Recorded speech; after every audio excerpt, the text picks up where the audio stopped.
Dewch i ni weddio. Diolch yn y tio Ddewi unwaith eto, mae fraint o gael dod ger dyfroni. Ni'n cyflwyno'n hamser iddo Tir dim plith tywalt ysbryd arnom. I ni gofyn hyn ôl tre enw ac heiddiant yn hardwydd Iesu Grist. Amen. Croeso'n gwasanaeth ar ôl yr oedfa fe fydd na baned dros nesaf yn y neuad. Fydd ein hoedfa nesaf prawn Sul am hanner awr wedi 3.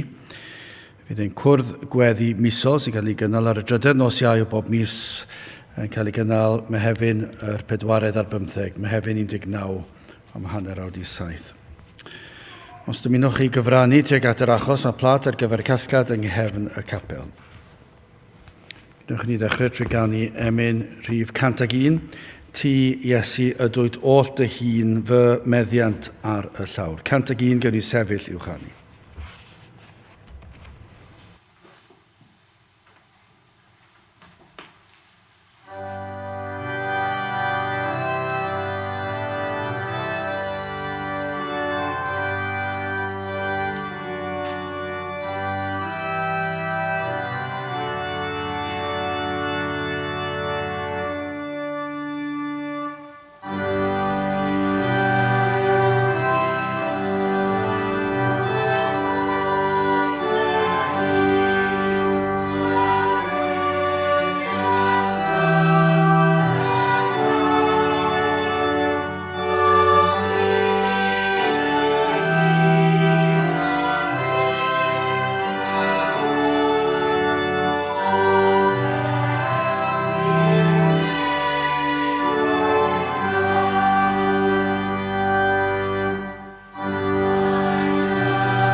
Darlleniad o'r Salmau, Salm 130.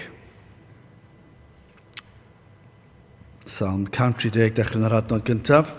O'r dyfnder y llefais arnat o arglwydd cliw fy llefain, ystyried y glistiau wrth lef yng ngweddiau. Os creffu ar anwireddau arglwydd, pwy a saif. Ond y mae gyda thi faddeuant fel ydd ofner, disgwyliaf am yr arglwydd, disgwyl fe enaid, ac yn ei air ef y gobeithiaf, fe enaid sydd yn disgwyl am yr arglwydd yn fwy nag y mae y gwylwyr am y bore, Disgwyliad Israel am yr arglwydd, oherwydd y mae trigaredd gyda'r arglwydd, ac aml am wared gyda gef, ac fe a wared Israel oddi wrth ei holl anwireddau. Bydd y bendith Duw ar iair sanctaidd ef. Gadewch ni nawr droi at ein harglwydd mewn gweddi. Diolch yn i ti o Dduw unwaith eto am y fraint o cael dod ger dyfron, yn dod trwy enw, trwy heiddiannau, dy fab yn gwaredwr yr arglwydd Iesu Grist. Ac ni yn diolch i ti am y ffordd sydd wedi ei ddarparu, wedi ei hagor ar ein cyfer ni, dy fod wedi trefnu y bydd y modd i bechaduriaid, cael dod unwaith eto i'th bresenoldeb di, ac i ddod wedi gorchuddio'n llwyr a chyfiawnder a pherffeithrwydd dy fab yn gwaredwr yr arglwydd Iesu Grist. Ac felly o Dduw i ni yn diolch am yr ffaith ein bod yn gallu dod fel dy blant heddi, yn gallu dy alw di yn dad ac yn dod gyda'r sicrwydd hynny, fod ein holl gamweddau wedi ei maddau, dy fod wedi delio a phob yr un, ac y byd dydd yn dod pan y cawn dy weld wyneb yn wyneb, fel dy blant, fel rhai sydd wedi ei prynu, y rhai yma'r arglwydd Iesu Grist wedi talu'r pris drostynt. Ac felly o Dduw i ni yn gweddio bydde di yma gyda ni heddi, a bydde di yn ein helpu ni i werthfarogi yr hyn sydd wedi digwydd i ni. Maddau ni o Dduw mor aml, i ni'n caniatáu i pethau'r byd i ddod i mewn, ac felly o Dduw mae'r rhyfeddod yr efengil yn pylu rhywfaint. I ni'n gorfod cyffesu o Dduw nad ydy'n calonau ni yn llamu oddi fewn fel ag y dylsent. Ac mae hyn yn warth arno ni o Dduw, o feddwl yr hyn rwy ti wedi wneud trosom, yr hyn sydd yn wir amdanom ni. Ac felly o Dduw, fe ddylsyn ni fod am rhoi ein holl fywydau yn llwyr i wasanaethu di, i ddiolch i ti am yr efengil sanctaidd. Ac o Dduw, gad i ni i ddod yn ôl i'r fan honno, lle mae ti yw y cyfan i ni. Byddwn ni yn ddyrchafu di goriwch pob enw arall, helpa ni yn ein haddoliad, a byddwn ni yma yn dy geisio di, yn daddoli di, yn dyrchafu dy enw di, ac bydde di yma yn cyffwrdd â ni. Gad i ni deimlo yr awel honno o'r nef. Gad i ni deimlo dy fod yn symud trwy'r oedfa hon, bach ei nifer, y bydde di yn dod â rhyw galondyd i'n cylonau ni o Dduw, a rho disgwyliadau mawr i ni yn y dyddiau blin a thrist yma. O Dduw, rho disgwyliadau ni weld dy law ar waith yn rymus unwaith eto. Felly ni'n cyflwyno ein dinas, ein gwlad a gwledydd y byd i ti. Ni'n cyflwyno yr ardal hon, i ni'n gweddio o Dduw, y cawn weld tro ar fyd, y bydd yna newid yn dod yng nghalonau llawer, y bydd yr ysbryd ar waith yn argyhoeddi, yn agor llygad y deillio, iddynt weld ei hangen, ac yn peri iddynt ddod i geisio, ac i geisio dy wyneb di. O Dduw, dim ond ti sydd yn gallu gwneud hyn, felly ni'n gofyn i ti i wneud unwaith eto. Mae wedi digwydd dro ar ôl tro yma yng Nghymru. Ond o Dduw, gymaint o flynyddoedd bellach sydd wedi mynd, ac ni'n gweddio bydde di ar waith eto. Ein diffyg ffydd ni, ein diffyg ymroddiad ni, o Dduw, i ni yn gofyn yn dy drigaredd di, a bydde di ar waith unwaith eto. Felly, diogel yn hamser nawr, cadwa yr un drwg i ffwrdd, tywat y lan ysbryd arnom, i ni'n gofyn hyn o trwy enw ac heiddiant, ein harglwydd Iesu Grist. Amen.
Dych chi'n canu Emyrif 240 o gariad anfeidrol ei faint fod llwch mor anheilwng yn cael y fath fraint. 240 yn ei sefyll i'w chanu.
Byddai'n testyn o'r Salmau, Salm 130 a'r adnod gyntaf o'r dyfnder y llefais ar nat o arglwydd.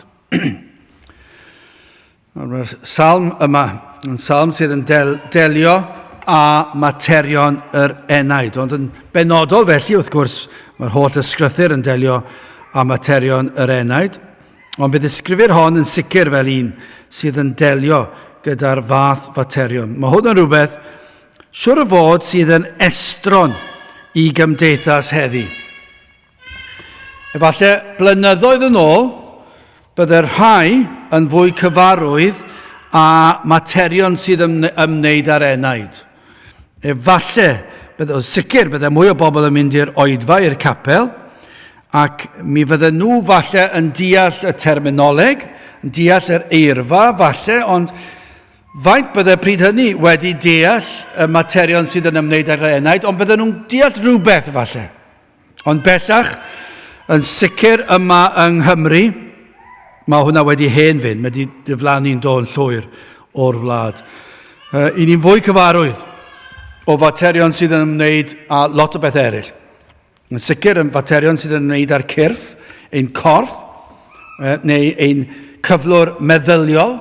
Mae hwnna'n rhywbeth cyfoes ond yw i ni yn gyfarwydd iawn am materion y corff a materion lles, meddwl, pryderon, i ni yn clywed lot am y pethau hynny. Ceir digonedd o wybodaeth am faterion sydd falle ynglwm ar heini, ond falle un cam i ffwrdd, materion ariannol, materion am fuddsoddiadau. Allwch chi fynd ar y we a darganfod unrhyw wybodaeth chi eisiau sydd angen ar gyfer prynu nwyddau, prynu ceir, prynu tai, am forgeisi, wyliau yn y wlad hon, am wyliau yn y wlad dramor.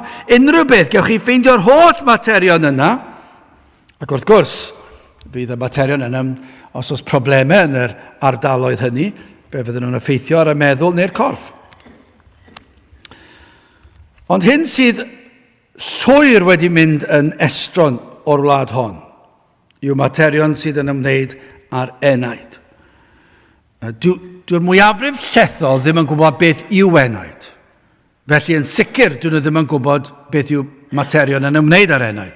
Felly bydde hwnna'n yn rhyw achos i beri i rywun fethu a syrthio'n syth. Dyn nhw ddim yn gwybod beth yw enaid. Efallai bydd yna rhyw fath o agwedd o fewn gymdeithas, enaid, ysbrydol, fydden nhw'n meddwl am bethau falle rhyw gerddoriaeth sydd yn eich deimlo'n well, falle rhyw arogl darth, rhyw bethau sydd yn arogli neis, ymestyn y corff a cyhyrau ac ymlacio'r corff. Pob math o bethau felly, dyna beth fydde'r byd yn diffinio fel rhywbeth sydd yn ymwneud yn agos ar enaid a rhywbeth sydd yn ysbrydol. Dyna'r lefel lle byddech chi'n cyrraedd. Ond hyd yn oed mewn capeli neu eglwysi, falle bod hwn yn estron bellach. Byddwn ni'n tybio bod e'n llwyr estron o gapeli yn gyffredinol, ond eglwysi sydd yn honni fod yn efengyledd hefyd, dwi ddim yn siŵr faint bellach fyddwn ymwybodol o fater sydd yn ymwneud â'r enaid. Mae crefydd o fewn y capeli o fewn yr eglwysi wedi mynd yn falle yn agos iawn i fel oedd yn yr Testament Newydd a'r Hen Testament, y Phariseaid ac yn y blaen, a materion sydd yn ymwneud â'r bywydau ni falle. Dyna'r agosaf fyddwn ni'n dod at y peth. Unrhyw fater i ni'n ymwneud gyda'n bywyd pob dydd, ac os ydy'r pregethwr yn mynd i sôn amdano, felly bydd nhw'n dweud bod hwnna'n rhyw fater sydd yn ymwneud â'r enaid. Neu'n mater sydd yn ymwneud â'r ysbrydol. Maen nhw'n meddwl, wel, i chi wedi cyffwr, chi wedi dweud wrthai cwpl o bethau sydd yn helpu mi. Disgwyliadau Cristnogol ac yn edrych ar y moesau Cristnogol. Allwch chi fynd i eglwys Gatholig, wel, i ddweud y gwir, allwch chi fynd i unrhyw grefydd a chlywed cyfres o foesau. Ac os ydy'r pregethwr yn sôn am y peth yna, mae'r mwyafrif llethol yn meddwl bod hwnna'n fater i wneud ar enaid. Mae'n efi'n berson gwell. Os ewch chi, mewn rhai gwledydd sydd ddim yn Gristnogol o gwbl.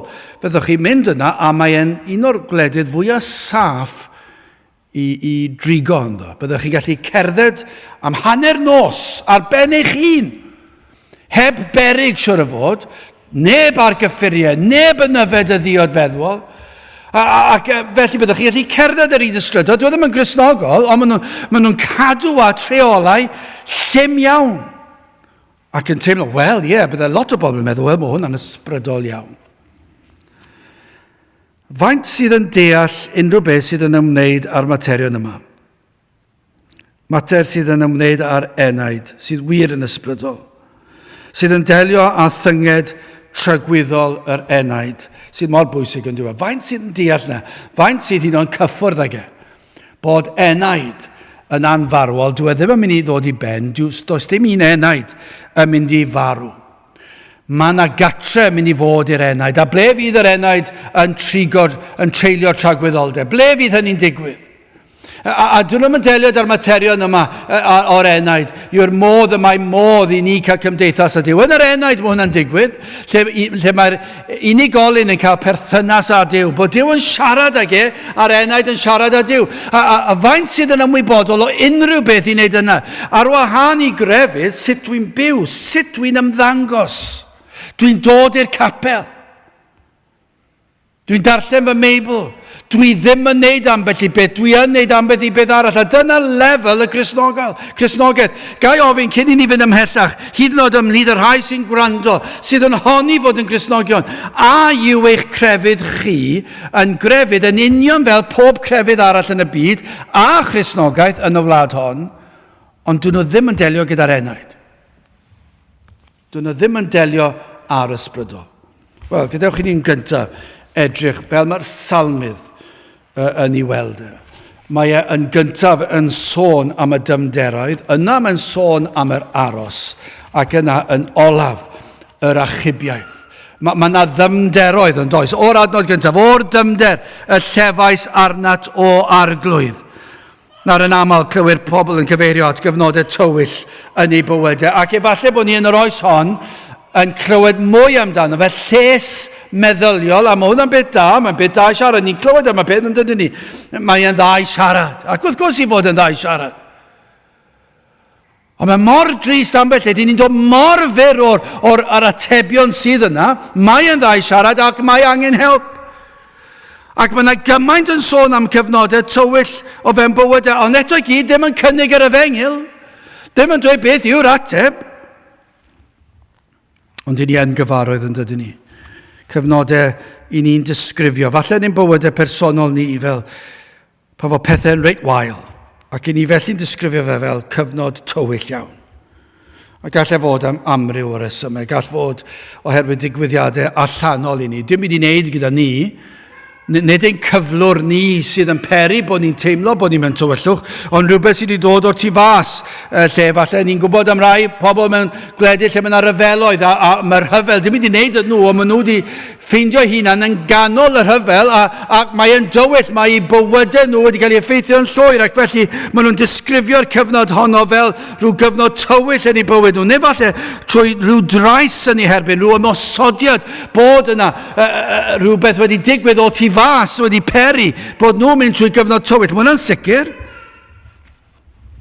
Gall fod oherwydd rhyw gyflwr corfforol a afiechyd eto, lle ni ddweud, dyw hwnna ddim o wneithuriad yr unigolyn, rhyw afiechyd, corfforol neu feddyliol, neu problem ariannol, ond dyw hwnna'n bosib, hwnna'n gallu mynd â ni gyfnod tywyll, lle mae yna broblemau ariannol, falle diffyg swydd neu siomedigaeth, mae siom pan ni'n cael ein siomi gyda cyfeillio neu teulu neu beth bynnag yw bod ni'n teimlo'n isel ac yna mae'r digolondid a ni yn y dyfnderoedd a mae'r pethau hyn i gyd yn ddilys ond dyn nhw maen nhw'n pethau sydd yn pethau real iawn ac i ni gyd wedi profi rhywbeth amdani nhw rhai'n waith nag eraill ond sawl un sydd wedi storied y broblem fwyaf sydd yn peri i enaid fod yn y dyfnderoedd yn sicr, mae hwn yn weddol sicr does fawr neb wedi meddwl mae pechod sydd wedi achosi'r problemau i gyd. Does neb yn dod i'r casgliad yna. P'nai problemau corfforol, ariannol, swyddi, siomedigaethau, mae rhain i gyd ar sail pechod. Ni fydde un problem ariannol, ond ni bai am pechod gwreiddiol. Dath pechod i'r byd, ac oherwydd pechod i'r byd, mae yna broblemau ariannol, mae yna broblemau corfforol, mae yna broblemau meddyliol, mae yna broblemau teuluol, siomedigaethau, mae yna drais, mae yna ryfeloedd, mae rhain i gyd yn dod o ryfel, o bechod, ac felly ni'n gwybod, dyna sydd oedd raidd pob un o'n problemau, ond does neb yn sôn am bechod, neb yn sôn am addag Efa. Yn y holl datrysiadau, yn yr holl damcaniaethau i helpu'n gilydd, does neb yn sôn am bechod byth. Mae dyma sydd wedi dod â'r problemau mewn i gymdeithas, mewn i'n bywydau ni. Yn sicr, does dim cyfeiriad at yr emyn ni'n canu'n aml pan oeddem ni mewn carchar tywyll di. O, mae'r carchar hwnnw. Lle nid oes unrhyw ymdeimlad o obaith o gwbl. A ni ellir gweld goleuni o gwbl. Heb ystyried fod pechod wedi dod ar fath dywyllwch i'r byd, ac felly maen nhw yn y carchar, mae ddim yn gwybod beth sy'n digwydd. Ddim yn rhoi cydnabyddiaeth daeth marwolaeth i'r byd oherwydd pechod. Sawl un sydd yn y dyfnderoedd oherwydd marwolaeth. A hyn oherwydd pechod. Petai addag Efa ddim wedi syrthio ildio i temtasiwn, bydde dim pechod, bydde dim marwolaeth, ysbrydol, corfforol, tragwyddol, bydde dim ohono fe. Ac felly bydde dim profedigaethau, bydde dim tristwch a hiraeth, bydde dim byd o'r fath. Oherwydd pechod, os neb yn cyfeirio at hwn fel problem sydd yn taflu ni'r dyfnderoedd, oherwydd pechod, i ni wedi colli perthynas rhwng ni a Duw. Mae yna agenda anferth rhwng ni a Duw. Ac oherwydd hyn, ni ddim yn gallu nabod ni ddim yn deall dim am ei bersonau, i ni ddim yn ei geisio fe, ni'n eleniaethus tuag ato fe, oherwydd pechod. Ac mae hwn yn ein taflu ni'n bellach mewn i'r dyfnderoedd. Felly, nid yw dyn yn gallu gweld beth yw'r pwrpas y criw. Felly, ddim yn byw i ogoneddu Duw. Dwi ddim yn nabod Duw. Mae gallu rhyw fodoli sydd yn digwydd. Mae yn drienus pan nad yw'r mwyafrif yn deall nac yn gweld beth sydd yn achosi'r anobaith. Dyw'r mwyafrif llethol ddim yn gwybod pam bod nhw'n isel, pam bod problemau. Dyn nhw ddim yn ei weld e. Fe fydden nhw'n chwerthin. Mi fydde'r gwybodesion yn chwerthin, fydden nhw'n beirniadu ni'n sicr i ddweud, i chi'n gorsymleiddio'r peth.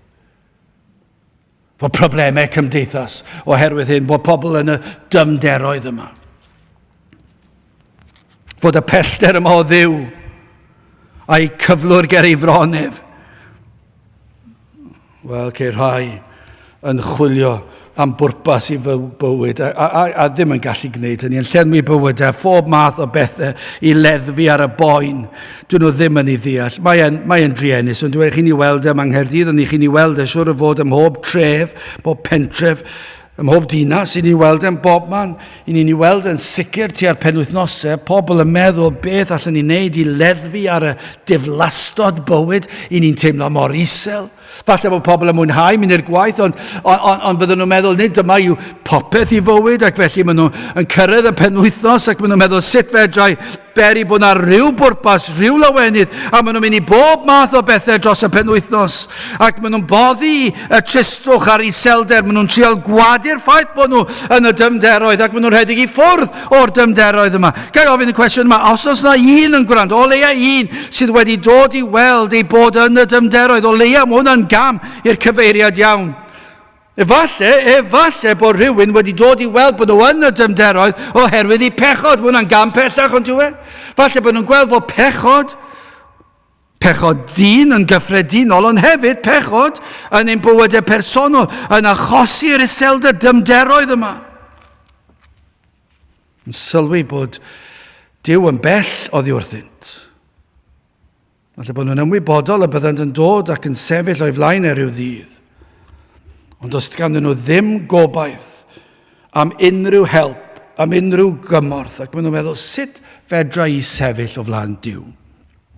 Falle bod ofn yn wynebu'r fath idd ar ei pennau hunan. Erbyn hyn, bydde cymdeithas yn ffyrnig yn erbyn dweud y fath beth. Fydden nhw'n mor flin, bydden nhw'n dweud, nid dyna sut i ni'n delio gyda phroblemau. Fydden nhw'n dyheuaru pobl i ffwrdd o feddwl mai dyna sydd wrth wraidd eu tywyllwch.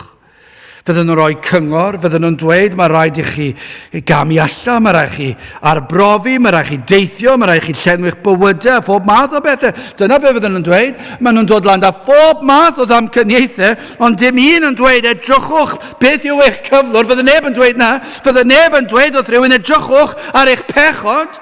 Edrychwch beth sydd wedi tramgwyddo Duw, edrychwch beth sydd wedi peri fod yna bellter rhwng chi a'ch Duw, achos roeddech chi fod i fyw i ogoneddu Duw, ac roeddech chi fod i fwynhau ei gwmnïaeth bob dydd o'ch bywydau. Dyna oedd y pwrpas, ond fe ddodd pechod a dynistio hyn, ac felly dydych chi ddim yn ei ogoneddu fe, a chi ddim yn ei fwynhau e, ac edrychwch beth yw achos hyn, a pechod yw'r achos, ac felly prin yw'r rhai sydd yn edrych mewn i'r achos yma, sef pechod.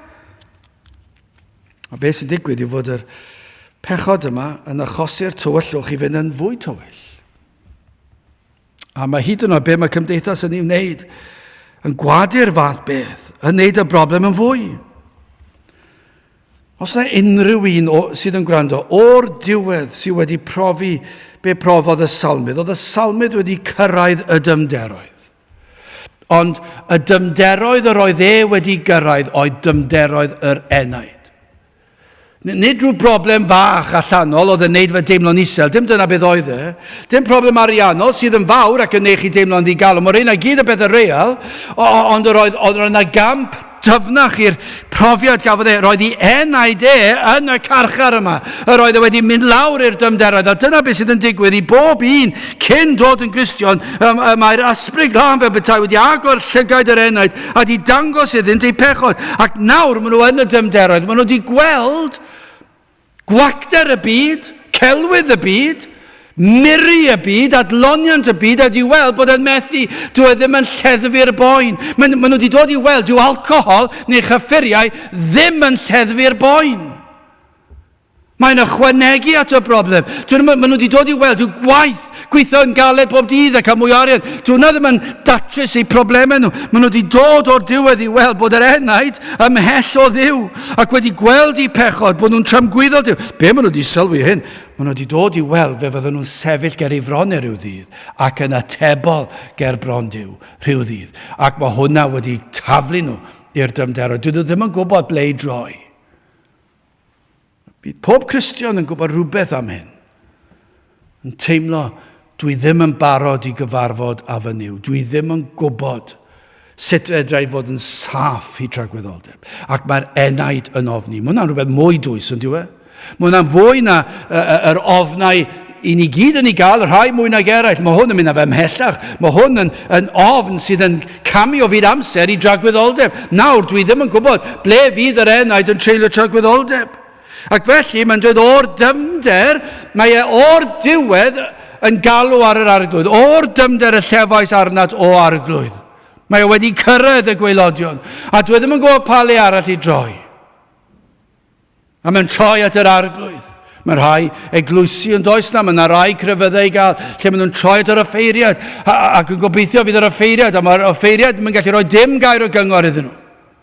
Sy'n hawl dar offeiriad i ddweud, mae dy bechod wedi fadde, fyddi di'n iawn yn y nefo. Dim ond Duw sydd yn gallu gwneud na. Ond mae'r salmydd yn gwybod na, mae wedi troi at yr arglwydd o'r dymder y llefais. Ac yn yr ail adnod, arglwydd, cliw fy llefain, ystyried y glistiau wrth lef fy ngweddiau. Mae e'n pledio a Duw i wrando arno fe. Mae e yn y fath dywyllwch. Dwi ddim yn gwybod ble i droi. Dwi ddim siwr o fod pa mae'r enaid sydd heb ddod at Grist eto, sydd ddim yn Gristion, allech chi ddweud yn y dymder yma, yn troed yr arglwydd, dwi nhw ddim yn sicr os yw'r arglwydd yn mynd i glywed nhw. Dwi nhw ddim yn dod yn meddwl, wel, wrth gwrs, dwi'n heiddi gwrandawiad. Na. Mae yna'r fath ymwybyddiaeth.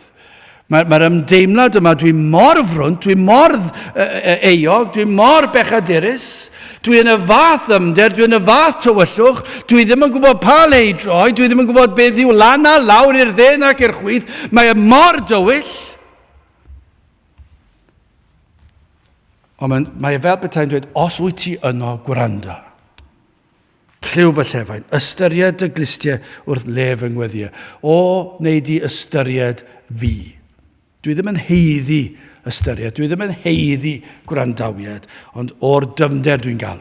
Ac onid dyna ble ni am fod, dyna le mae angen i'r enaid fod, dyna beth i ni'n dyheu amdano. A dim syndod, mae'r oes, mae di mynd mor bell, ond ydyn ni, mae bron iawn, bydde pobl mewn eglwysi hyd yn oed, lle maen nhw'n honni Pregethodd Alun Higham. Dyn nhw ddim eisiau neb i deimlo y dymderoedd yma. Maen nhw'n ofni cyfeirio rhywbeth fel hyn. Ni ddim eisiau i chi fynd i'r dymderoedd, ni ddim eisiau chi boeni, ni ddim eisiau chi ystyried bod chi heb obaith. Ac eto dyma yw'r canllawio ysgrythurol, dyma'r cam cyntaf. Mae rhaid i chi weld eich pechod, mae rhaid i chi weld eich dymderoedd. I ni ddim wedi dod fan hyn i roi adloniant i chi, glywes i oedfa'n ddiweddar. A oedd i'n gallu credu'r peth o rhyw ymdeimlad hyfryd neis a rhyw ganu pob math o foden gyda bands a pob math o bethau, siarad cyffyrddus, siarad gyda cyfeillion, ac roedd e mor neis. Ond dwi ddim yn siŵr, nes i'n gwrando ar yr holl beth, o'n i'n digaloni. O'n i'n meddwl, mae angen i'r enau sy'n gwrando ar hwn, glywed bod nhw mewn peryg tragwyddo, bod chi yn y dymderoedd, bod dim gobaith i chi. Mae hwnna di hen fynd, ond diwe. Rhyw bregethu neis bellach, ond diwe. wedi anghofio difrifoldeb y sefyllfa. Mae mater yr enaid, mae'n delio gyda'r enaid sydd yn mynd i fyw i dragwyddoldeb. Mae'n fater sydd yn peri byddwn ni'n sefyll ger bron Duw fydd yn flin, sydd yn berffaith, sydd yn holl alluog, fydd yn cosbi. Dyma'r materion ni'n delio dar. A'r cwestiwn yw, ble fydd eich enaid chi? O, mae'r salmydd wedi brofi fe. Mae'n pledio gyda'r arglwydd. Gobeithio fod na rhywun o'r diwedd wedi gweld ei pechod ac wedi teimlo rhywbeth am y dymderoedd yma. Ond o'r diwedd, ni ddim eisiau chi aros na. Mae rhaid i bawb fod yno, ond ni ddim eisiau chi aros na. Ni eisiau chi ddod o'r fan honno. Ond y cwestiwn nesaf fydd, beth yw'r cyngor ar ôl i chi ddod i'r dymderoedd? Ydyn ni'n mynd i rhithro chi mas o'r dymderoedd? Mynd i dynnu chi mas o'r carchar tywyll dyn syth? Wel, fe allai ddigwydd felly. Ond mae yna elfen arall sydd yn estron i gymdeithas. Yr ail pwynt, sef yr aros. Mae hwnna rhywbeth mor estron yn diwe. Mae'n rhywbeth mor ddiethyr. Mae'n rhywbeth sydd yn mae llawn cysineb tuag at y math yma beth yn yr oes hon. Grandewch ar y 5 adnod i'r 7. Disgwyliaf am yr arglwydd, disgwyl fe enaid, ac yn ei air ef y gobeithiaf, fe enaid sydd yn disgwyl am yr arglwydd yn fwy nag y mae y gwylwyr am y bore, yn fwy nag y mae y gwylwyr am y bore. Disgwyliad Israel am yr arglwydd, oherwydd y mae trigaredd gyda'r arglwydd, ac aml ymwared gyda gef. Am oes i ni'n byw yn ddi. Mae fel petai fod popeth yn cael ei rhoed ar blat, ond dwi. Pawb yn disgwyl derbyn beth maen nhw'n dymuno i gael ddoe. Mae bron iawn, os ni ddim wedi gael e'n barod, os yw e heb gyrraedd eto, mae yna rhyw fath o deimlad o aniddigrwydd, mae pobl yn ddi am y neddgar ond dyn nhw. Ni'n gwybod ni'n cael y teimlad yma oedd siopa, gallu archebu rhywbeth ar-lein. Ac ni'n gallu cael y gwrthrych wedi glido i'n tŷ ni, ambell waith, fi'n credu bod ni wedi cael unwaith, y diwrnod hwnnw. Y diwrnod hwnnw. Chi wedi clicio'r bwtwm yn y bore ac erbyn y pnawn rhywsut mae wedi cyrraedd chi. Ond yr addewidion yn aml yw'r diwrnod nesaf. Ac pan dwi ddim yn cyrraedd y diwrnod nesaf, mae yna rhyw fath o deimlad o bod yn flin yn meddwl, wel, dwi'n mynd deall hyn, ond wedi dweud bod nhw'n mynd i ddod y diwrnod nesaf, dwi ddim wedi dod, ac yna ni'n anfon neges bach ar y cyfrifiadur yn dweud, dwi wedi gofyn i chi ddod fel y diwrnod nesaf, chi ddim wedi dod fel, ble mae e? Ac i ni ddim yn fodlon, ond nid felly i'w cymdeithas, prydiau bwyd, mae rhywbeth tebyg felly. Does ddim angen coginio mor aml bellach, mae yna prydiau wedi wneud yn barod i ni. Dim ond cynhesu am ychydig o funudau, mewn rhyw declyn, ac mae'n barod. Mae yna rhyw ddiffyg amynedd yn agweddau pobl at faterion o bob math. Ond pan mae'n dod at fater yr enaid, wel yn sicr, i ni'n gweld diffyg amynedd. I ni'n gallu gweld o'r ychydig, i ni wedi gweld y dro. Falle rhywun yn dod mewn i oedfa. A gan yn teimlo falle rhyw bwysau, falle bod rhyw ofn, rhyw dywyllwch, rhyw eiogrwydd falle. Ond yna, ar ôl un oedfa, yn teimlo nad oedd y pregethwr wedi delio a wedi helpu nhw. A dyn nhw'n teimlo'n well yn syth. Ac felly maen nhw'n mynd ac yn troi cefn. Ond dwi'n wir. I rai, falle'n dod yn fwy nag unwaith, neu falle'n gwrando ar y we, falle bod yna rhai wedi gwrando ar y we. Ac ar ôl ychydig o weithiau'n gwrando, yn dweud, wel, dwi am droi at rhywbeth arall, achos gall rhywbeth arall fe helpu yn gyflymach. Hynny yw, maen nhw'n dweud, dwi ddim wedi cael dim byd o'r peth. Ac wrth gwrs, efallai bod hwnna'n wir. Achos does dim llawer o lefydd bellach yn pregethu'r efengil, nag oes. Ac felly does dim ateb. A gwacter yw'r cyfan. Os nad yw'r efengil yn cael ei ffregethu, yna fydd e ddim yn help. Ond i ni'n weld mewn mannau lle mae'r efengil yn cael ei ffregethu, ni'n gweld y diffyg amynedd yma, maen nhw'n dod, maen nhw'n mynd, i ni'n gweld sawl un sydd wedi dod mewn am un oedfa ac ymlaen nhw'n diflannu. Dyn nhw ddim yn dod to, yn sicr yn gweld nifer fach. Yn sicr pan nhw'n gweld dim drymiau yn y blaen, a dim gitar, a dim microffon. Ac yn sicr os yw'r pregethwr yn gwisgo siaced a tei, dyn nhw ddim eisiau rhywbeth fel maen nhw eisiau rhywun lawr fyna yn agosach at y bobl a helpu a fod yn un gyda'r gynulleidfa a siarad a dod â hwyl mewn a dod â rhywbeth sydd yn mynd i chi deimlo'n well. Ond dyna beth mae pobl eisiau heddi. Fe fydd na fwy o bobl yn mynd i gapeli lle fydd chi'n teimlo well ar ôl yr oedfa.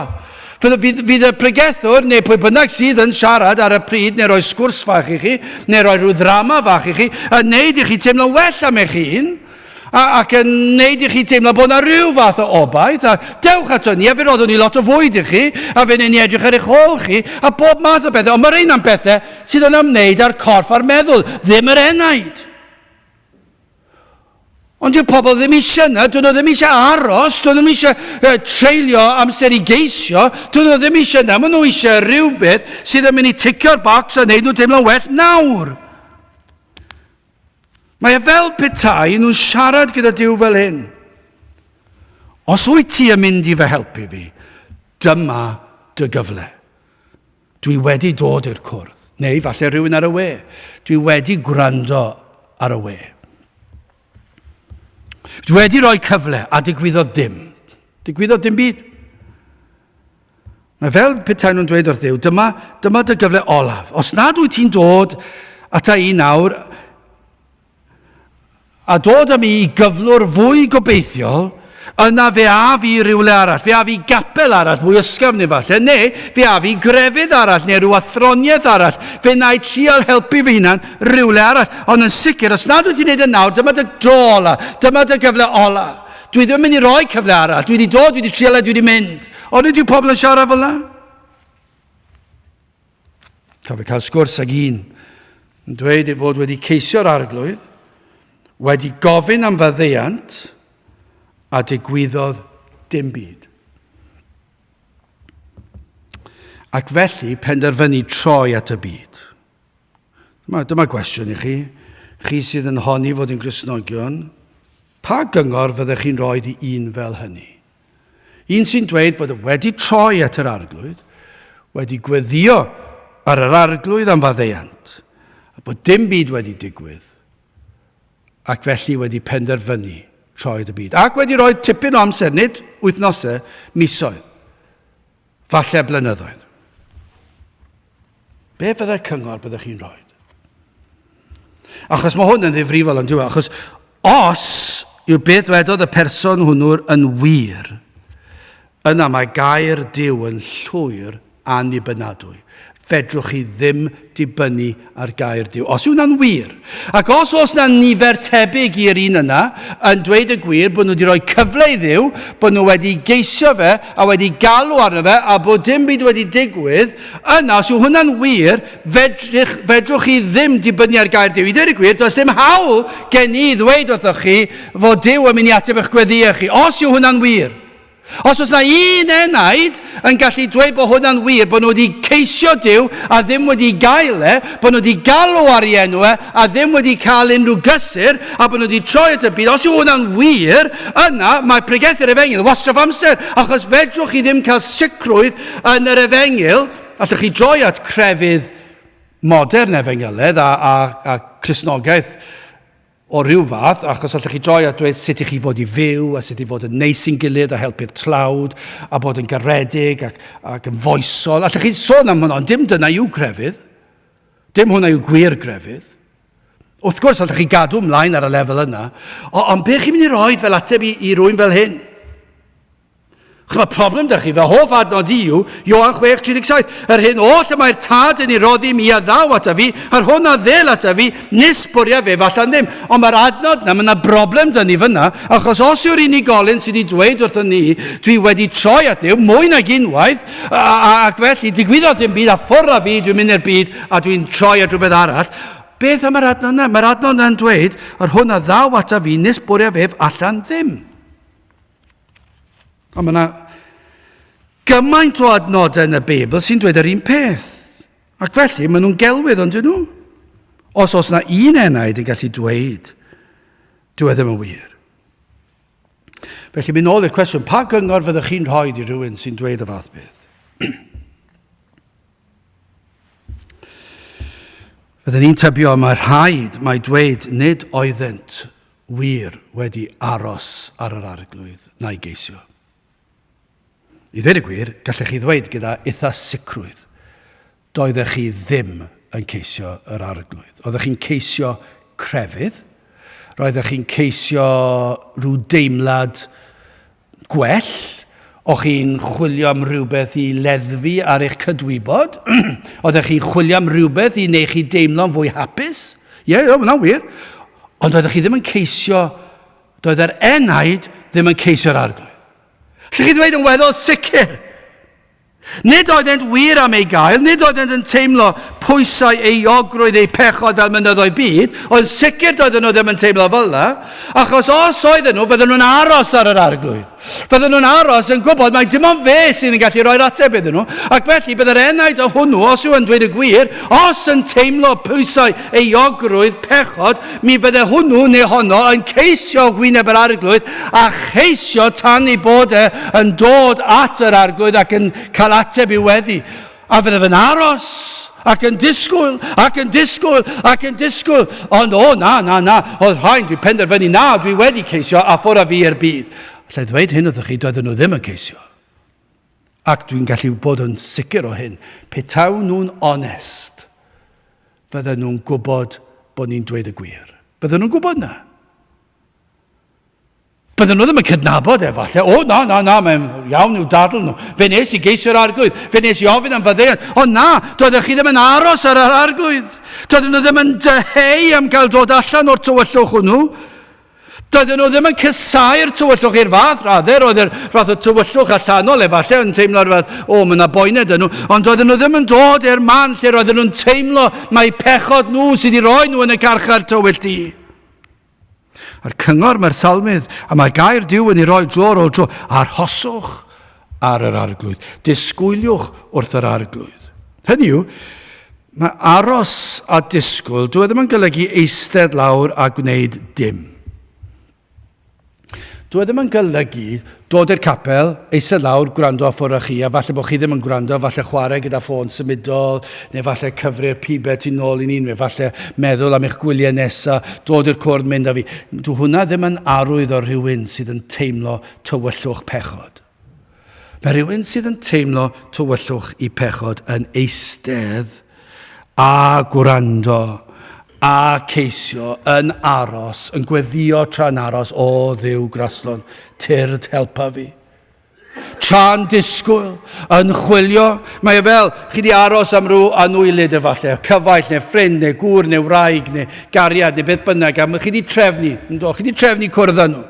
Efallai yn y dre, a chi'n chwilio, a chi'n aros, a maen nhw'n hwyr, a chi'n chwilio, a chi'n aros, ac chi'n meddwl pryd maen nhw'n mynd i ddod, a chi'n gatre, a chi'n edrych trwy'r ffenest, yn aros i'r car ddod, ac chi'n aros, a mae rhywbeth pwysig da chi ddweud wrthyn nhw, a mae'r galon yn curo, chi ddim yn eistedd lawr a trad lan, pa mae rhywbeth pwysig da chi eisiau dweud wrthyn nhw, i chi'n chwilio, a chi'n aros, i chi bron iawn mynd i'r drws, a chi, falle, os oes ffôn, chi'n ffonio nhw, ble i chi? Mae yna rhyw geisio, rhyw aros felly ni'n sôn amdano. Mae yna waith yn yr aros, mae'n weithgar tu hwnt, mae'n aros disgwyliedig i chi'n chwilio, chi'n aros, pryd mae'n mynd i ddod. Felly mae'r enaid, pa mae'n fater yr enaid, mae'r enaid yn teimlo mor ofnus efallai, mor anobeithiol, dwi ddim yn gwybod pa le i droi, ond mae wedi clywed rhywbeth fod yr efengyl, fod Crist yn ymestyn allan. Ac felly mae'n dweud, dwi eisiau aros ar hwn. Felly mae'n ceisio, mae'n darllen, mae'n gwrando. Trwy'r amser. Hynny yw, y gwrthwyneb i'r byd, i chi ddim yn dod at Dduw gyda'ch telerau chi, gyda'ch disgwyliadau chi o Dduw.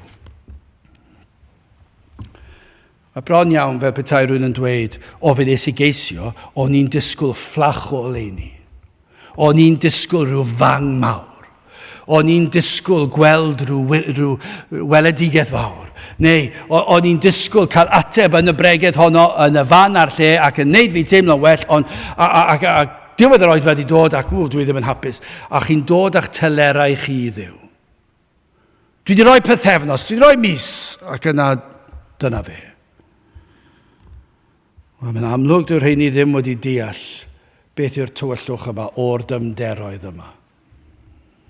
Mae'r un yma, dyn nhw ddim yn dod gyda telerau I ddiw. Dyn nhw ddim yn dod ac yn dweud rhaid efo fo fel hyn. A maen nhw'n aros, maen nhw'n cyffesu. Maen nhw'n disgwyl, maen nhw'n llefen. Fel oedd y salmyn ar y dechrau, roedd e'n llefen, o ddiw helpa fi. O ddiw maddau mi. O ddiw tirlawr. Cyffwrdd a fenaid, agor fy llygaid fenaid.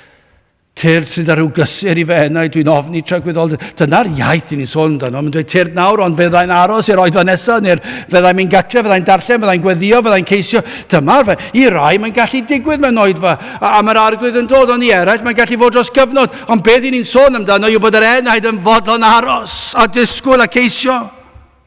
Mae'n pwysleisio hyn fel y claf sydd yn Salm yn dweud fan hyn disgwyliad Israel. Mae'n dweud fe enaid sydd yn disgwyl am yr arglwydd yn fwy nag y mae y gwylwyr am y bore. A mae'n dweud eto yn fwy nag y mae y gwylwyr am y bore. Be mae hwnna'n golygu? Wel, allwch chi feddwl, pan ych chi'n sal yn y nos, does dim I gwaith nag oes.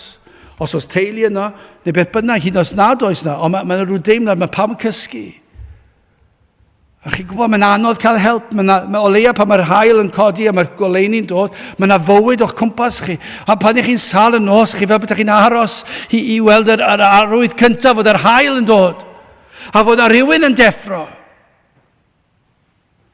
A mae yna rhyw obaith o help, neu cysur, neu cwmniaeth. Math yna o aros. Mae yna disgwyl, a chi, gyda'r un yma sy'n aros i'r bore, chi'n gwybod bod y bore'n dod, a felly chi'n gwybod bod yn mynd I ddod, a chi'n disgwyl yn obeithiol efallai erbyn hyn. A chi'n disgwyl ar yr addewidion a'r air diw, y mae e wedi addo. Ac chi'n aros iddo ddod I gyffwrdd â chenaid. Wel, yn olaf, beth am yr achubiaeth yma? Wel, mae'r salm yma'n llawn gobaith, ond yr un sydd yn dyheu am obaith, am addewidion sydd drwy'r salm. A mae mor fer, ond mae'n llawn addewidion. Enaid sydd wedi gweld I bechod a'i heiddiant am addewid sydd yn y bedwaredd adnod. Ond y mae gyda thi faddeiant fel y ofner. Rwyt ti'n maddau. Mae hwnna'n obeithio pan I chi yn y carchar tywylltu. Mae yna obaith yma, does? Bod yr un I chi'n I geisio yn gallu maddau. Fe yw'r unig un sy'n gallu maddau. Fe'r unig un sy'n gallu delio a'ch pechod, ac felly mae yna obaith yma. Ond mae gyda thi faddeiant, atgoffwch yr arglwydd hynny, os ych chi'n ceisio, os ych chi wedi bod yn aros, heb ddod â thelerau gerbron Duw, atgoffwch Duw, ond o Dduw, yr wyt ti di addo maddau, felly tyrd a tyda cysur maddeiant I mi. Mae maddeiant rhad i'w gael, fe ddarparodd Duw hyn yn ei fab Iesu Grist. Dyma a ddath Crist I wneud dros ni, fe ddarparodd ffordd y gall y tad ein maddau ni. Dyna beth nath Iesu Grist I wneud. Cyflawnodd Iesu Grist yr hyn oll. Roedd rhaid I gael mwyn I bechadu'r dderbyn maddeiant. Mae popeth, roedd popeth oedd angen i'w wneud. Dyna ddath Iesu Grist I wneud. Fe nath e dod fel ein cynrychiolydd ni.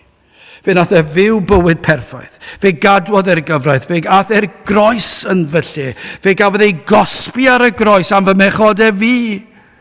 Ac felly Iesu Grist sydd yn gwneud yn iawn am ein pechodau ni, fe sydd yn galluogi fod maddeiant i'w gael.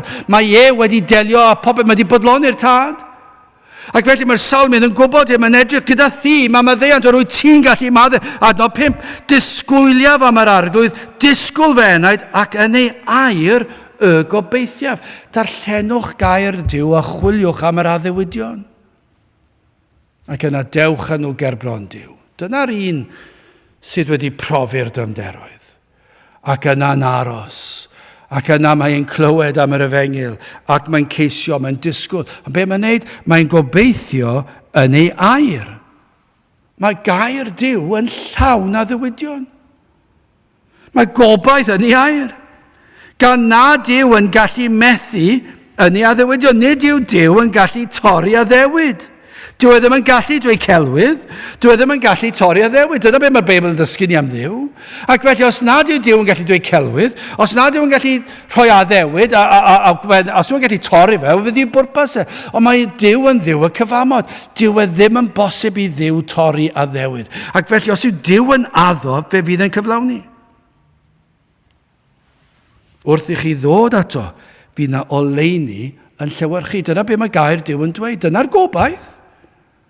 Fel yr un ar waelod y carchar tywyll di, a falle bod yna rhyw orchydd ar y top. Falle bod rhyw lechen fawr ar y top. A petai rwy'n yn dechrau tynnu'r llechen, y gorchydd i ffwrdd, a mae goleini'r haul yn dod mewn. Dyna obaith, dyna beth sy'n digwydd mewn oedfa efengylu, pan mae'r efengyl yn cael ei ffregethu. Falle bod enaid yn teimlo'r tywyllwch yma, ond yna maen nhw wedi bod yn aros ac yn disgwyl ar yr arglwydd ac yn sydyn iawn. Mae fel rhywun yn tynnu'r gorchwydd oddi ar y pydew, oddi ar y carchar, a maen nhw'n fymryn oleini, dim llawer i ddechrau, maen nhw'n clywed rhywbeth am Grist. A bod yna obaith ac yna, mae yna rhyw addewid fel darllenes i'r addewid gynnau. Yr hyn oll mae'r tad yn ei roddi i mi, a ddaw ato fi, a'r hwn a ddel ato fi, nes bwrio fi falle ddim. Ac a falle mae tro cyntaf mae'r enaid yn clywed hwn, yn dweud, beth, os dwi'n dod at yr arglwydd, gyda fy mhechod yn llwythog, yn flinedig, yn anobeithiol, os dwi'n troi at Grist, yn fy mhechod, ac yn gofyn am fyddeiant, beth ych chi'n dweud? Ydych chi'n dweud hyn, na fydd yr arglwydd beth yn troi cefn arna, na fydd yn troi fi ffwrdd, ac yna mae'n rhyw oleini, a beth mae'n neud, falle bydd y dal i aros am eiliad, ac yna mae'r pregethwr yn dweud, ond dewch a droed y groes, ac o'r diwedd mae'n di glyndo, mae fe bethau mwy o oleini yn llywyrchu ar y carchar tywyll ti, ac o'r diwedd mae'r enaid yn dweud, dwi'n dod, arglwydd dyma fi, ar dalwa di. Cana fe naid yn y gwaed a gaid ar Galfari. A dyna beth yw dod yn Gristion. O'r diwedd mae'r aros, o'r pydew, mae'r aros, mae'r disgwyl, mae'r clywed yr addewidion, a mae gair Duw yn llawn gobaith, ac yna mae'n dweud, dwi'n dod arglwydd, dyma fi. A nos 7-8, disgwyliad Israel am yr arglwydd, oherwydd y mae trigaredd gyda'r arglwydd, ac aml ymwared gyda'r ef, ac efe a wared Israel oddi wrth ei holl anwireddau. Mae yna sawl pregeth fyna'n does? Am obaith sydd i enaid mewn tywyllwch. O na fydde mwy o'r efengyl yn cael ei chyhoeddi heddi i helpu pobl. Wrth gwrs, mae yna broblemau eraill, ni'n goffo delio gyda pob math o ffyrddau problemau. Ond mater yr enaid, dyma sut ni'n delio dy fe. A pan mae'r enaid wedi cael nerth o Dduw, mae'n gallu helpu pob math o bethau. Ond am addewid fod yr arglwydd yn drigarog, does dim byd gwell gall enaid sydd yn y carchar tywyll di, sydd yn y dyfnderoedd glywed, yn teimlo bod nhw ddim yn heiddi trigaredd, ddim yn heiddi maddeiant, ond yna i glywed bod maddeiant gyda ti, ac yna, fe betai hwnna ddim wedi bod yn ddigon iddyn nhw, mae'r arglwydd yn drigarog, i rai fel ti. Bod gobaith, sylwch ar y gair aml ymwared. Falle bod un yn gwrando ac yn dadle, bod eich eogrwydd chi yn ormod. Bod eich pechodau chi morddi, nad oes gobeith i chi. A byddwch chi'n dweud, ond chi'n gwybod, dim yn gwybod beth dwi wedi wneud, a beth dwi wedi meddwl, a beth dwi wedi gynllunio. A chi'n pentyrru, mae Satan yn pentyrru nhw lan ac yn dweud, does dim maddeiant i ti. O, dwi'n gwybod o ble chi wedi cael y syniad yna, dwi ddim yn y Beibl. Mae'r Beibl yn dweud ei fod na aml ymwared, fod yn maddau y cyfan. Dyna'r addewid yr ysgrythur. Mae'n llawn trigaredd. Hynny yw, does dim terfyn ar ei gariad ar ei drigaredd. Chi ddim yn gallu dod a dweud, o Dduw, dwi ti ddim gyda maddeiant, does Dduw dy drigaredd di ddim yn cyrraedd i fy nymderoedd i. Dwi hwnna ddim na'n gair Dduw. Mae'r arglwydd yn dweud fod ei drigaredd ef yn dragowydd. Mae e'n llawn drigaredd ac yn para hyd tra gwyddolder. Dwi ddim yn rhywbeth sydd ddim yn drigarog i chi nawr, ond o mis nesaf fydd wedi anghofio amdano fe, mae drigaredd hyd tra gwyddolder. Os yw e maddau chi nawr, fydd e maddau chi am tra gwyddolder. Dyna'r addewidion. Ond mae fel betai'r salmydd yn gwybod beth i ni fel. Mae'n dweud, rhagom bod chi dal yn dadle. Mae'n gorffen i salm. Ac efe a wared Israel oddi wrth ei holl anwireddau. Eich holl bechodau. Mae'n maddau'r cyfan. Mae'n achub chi. Mae'r achubiaeth yn llawn. Mae maddau pechodydd gorffennol, presennol a'r dyfodol. A mae maddau nhw nawr a mae maddau nhw am byth. Does dim newid. Dyna'r addewidion. Ac mae'n gwneud hyn oll trwy ei fab Iesu Grist. Dyna yw'r efengil trwy'r arglwydd Iesu Grist, fe nad Iesu Grist talu'r pris yn llawn am achubiaeth. Felly beth i chi fod i wneud? Ar un lefel dim byd, allwch chi ddim wneud dim byd, Crist sydd wedi gwneud y cyfan. Ond wrth gwrs, mae angen i chi ddod ato, ond i chi'n dod o'r dyfnderoedd, ac i chi'n aros arno, i chi'n i geisio, ond mae'r ceisio yn un disgwylgar llawn ymdrech, chi'n gwrando, chi'n galw, mae yna llefen trwy eich ceisio, mae yna aros ar e, mae darllen ei air, mae'n mynd ati a ddiwydion, ac yna chi'n dweud, o, arglwydd tyrd lawr, ac yna fe ddaw yr ysbryd a'ch nerthu chi, a'ch gwthio chi fel petai, ambell waith eich llusgo chi, at droed y groes. Ac yna wrth droed y groes, a'r gwaed yn llifo fel ffynon. Fe fydd yr enaid yn cael ei olchi'n lan. Fydd pob pechod yn cael ei faddau, cael ei hoelio i'w groes. Fydd clogi'n perffeithrwydd Crist yn cael ei rhoi i chi.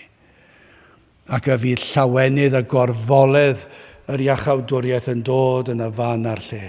Dyna materion yr enaid. Dyna'r materion sydd angen delio. Mae'r Salm yn llawn o'r materion yma. Mae'r broblem yma, mae'r dill yma, mae'r ateb yma. Dewch at Grist o'r dymder. Oes na rhywun sy'n gwrando sydd yn y dymderoedd? Wel, y cyngor yw hyn. O'r dymder, y llefais arnat o arglwydd. Dewch at Grist, galwch arno, trai fod yn agos. Ceisiwch e.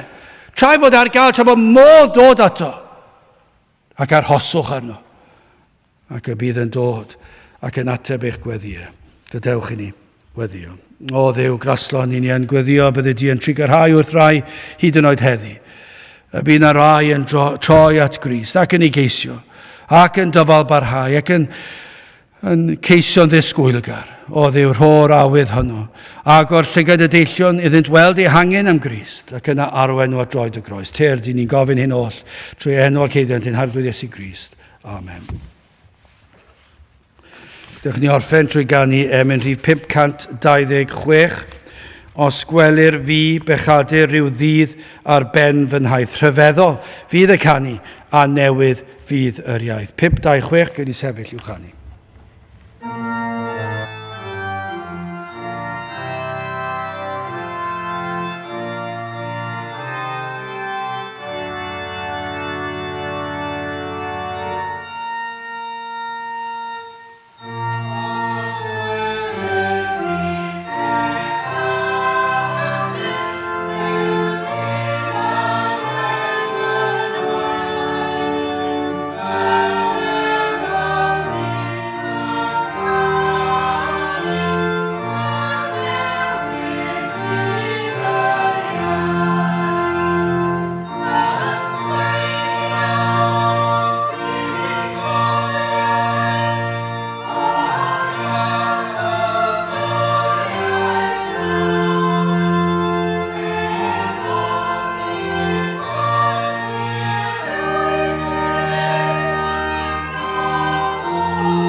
A nawr bydde di ras yn harglwydd Iesu Grist a chariad Duw a chymdeithas yr Ysbryd Glân fod gyda chwi oll hyd byth.